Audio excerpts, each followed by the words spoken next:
Hi everyone, in this video we will see how to run Openclaw on Opencode, and we will also see why to do it because it's very interesting.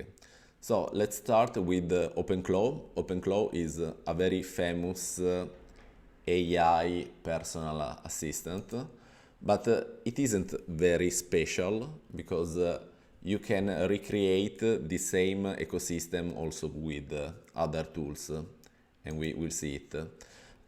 Opencode, it's a little bit different. It's a general purpose interface for LLMs.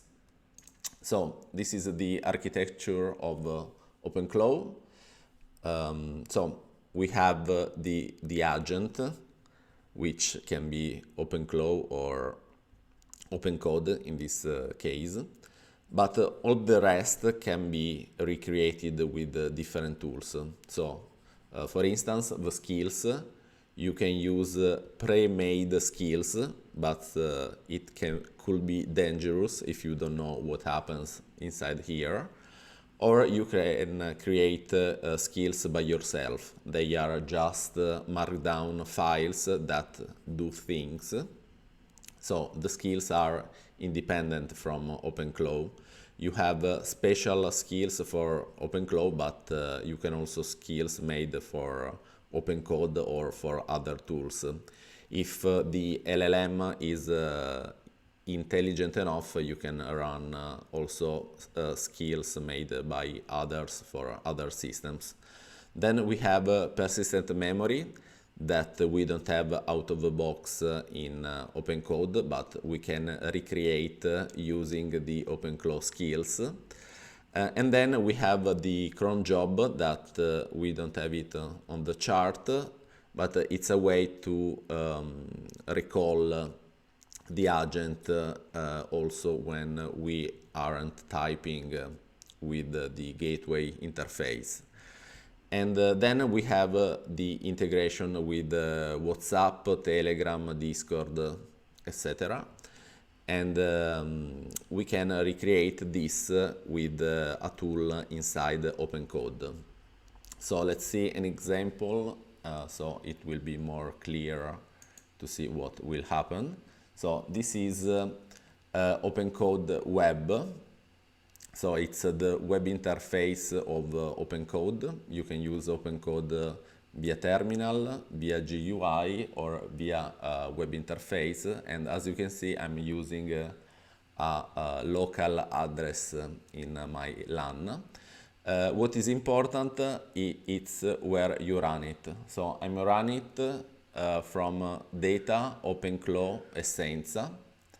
And this folder is also the folder that is used by Opencode or Openclaw.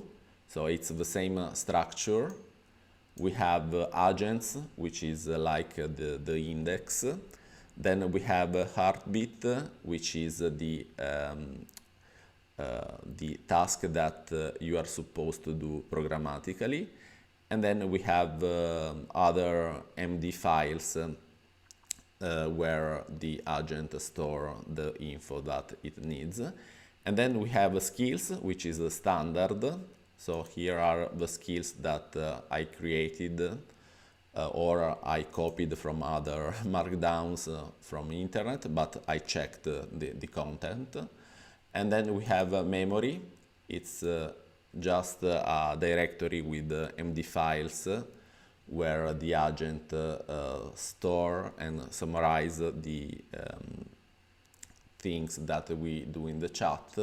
And then I have a bin directory where it is supposed to find executables that are needed in skills. So let's see a demo. So just to check that this isn't a normal Opencode instance. So who am I?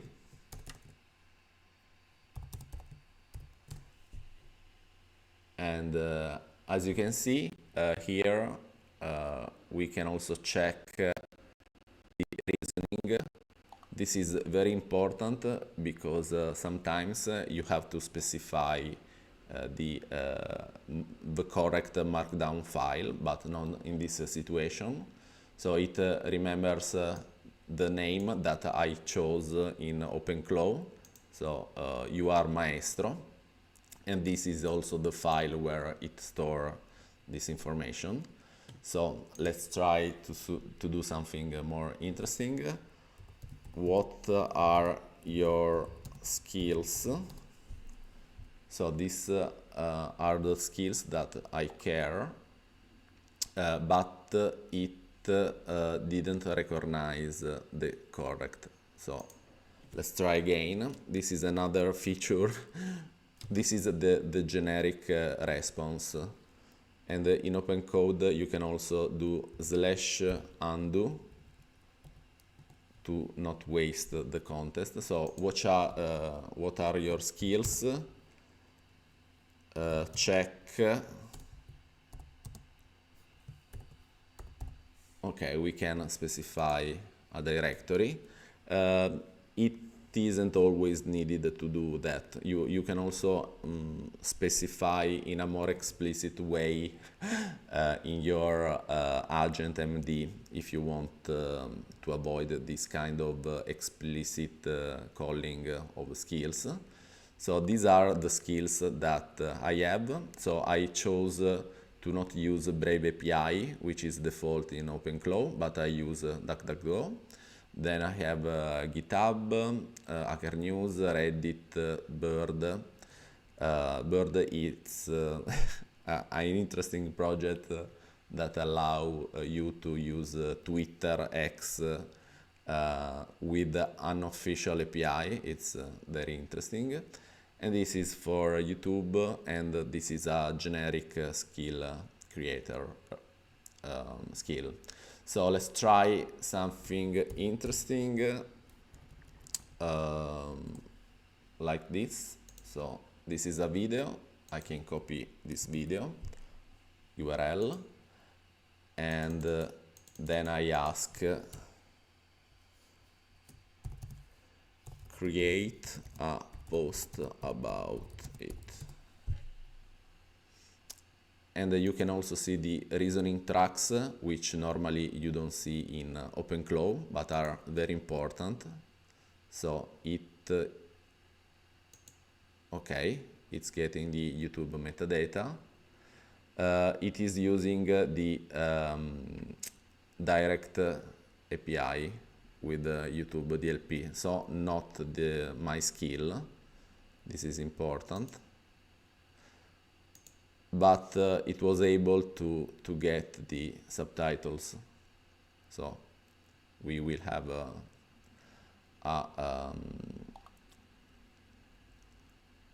okay.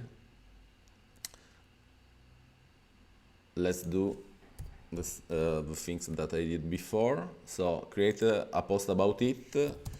Use your skill. Okay, let's see if it is using the correct skill. Okay, so it is doing a local search before answering.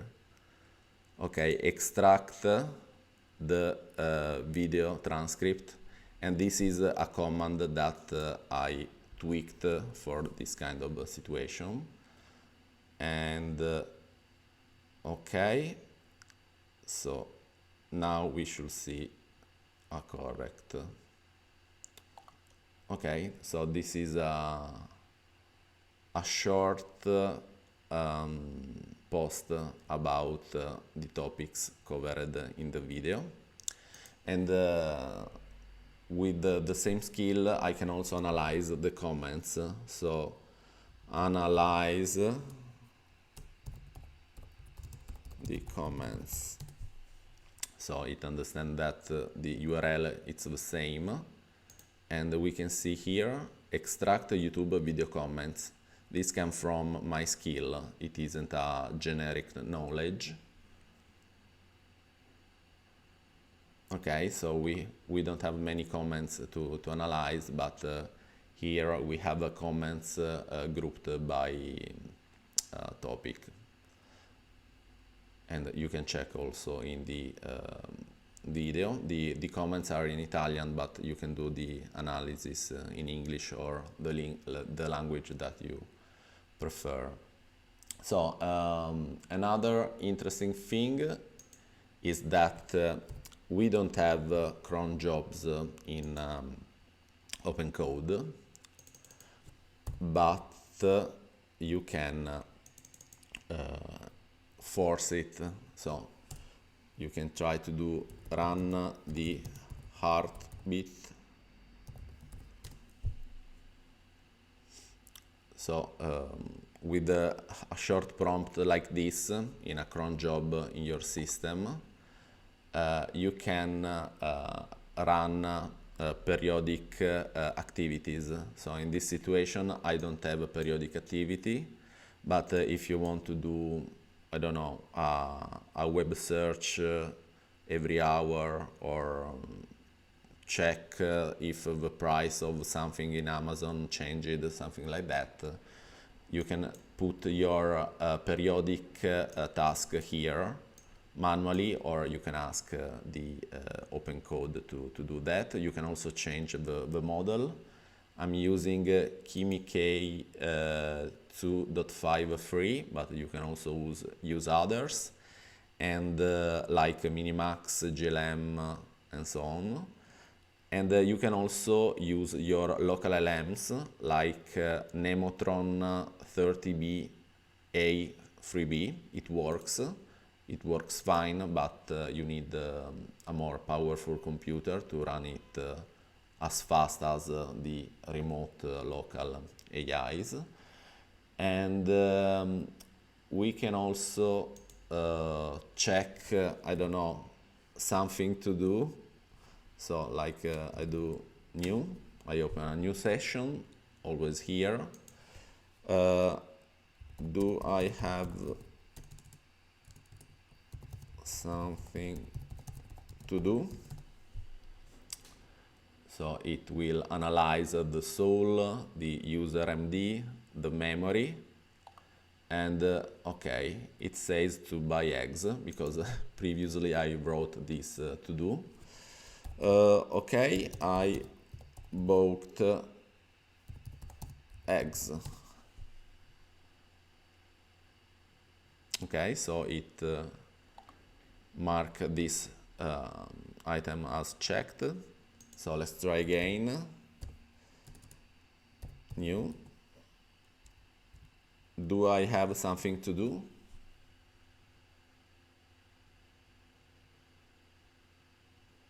Okay, analyze again.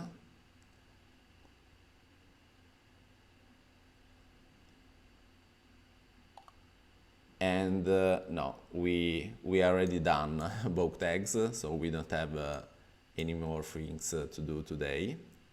I didn't integrate Gmail accounts, calendar, and so on, but you can do it if you want, if you are interested to that.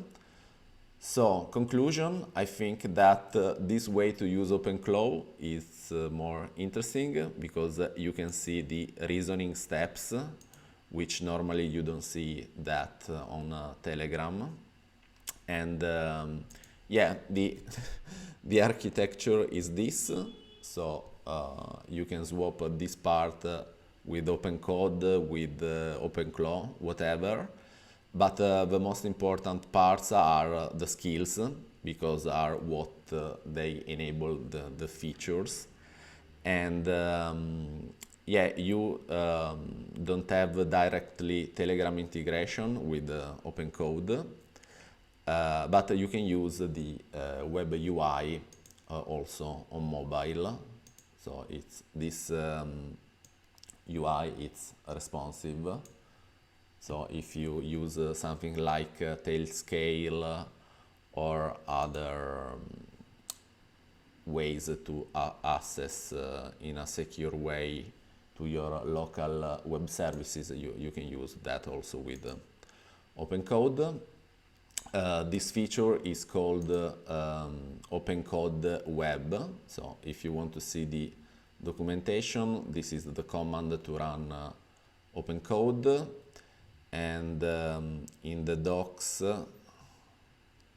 you can check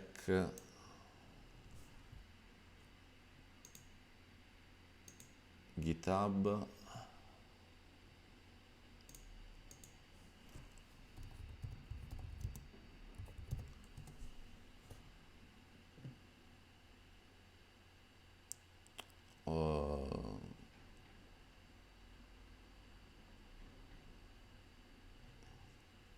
Okay, if you search for Opencode Web, you can also specify the host name, which it's 000 if you want to access also in another computer on your LAN, and also the ports, which by default it's 4096. So if you run Opencode Web with these arguments, you can have the web UI as I showed to you. And this is the official docs about this web UI. That's it. I hope you found this video useful, and leave a like if you found this video useful, and see you in another one. Bye.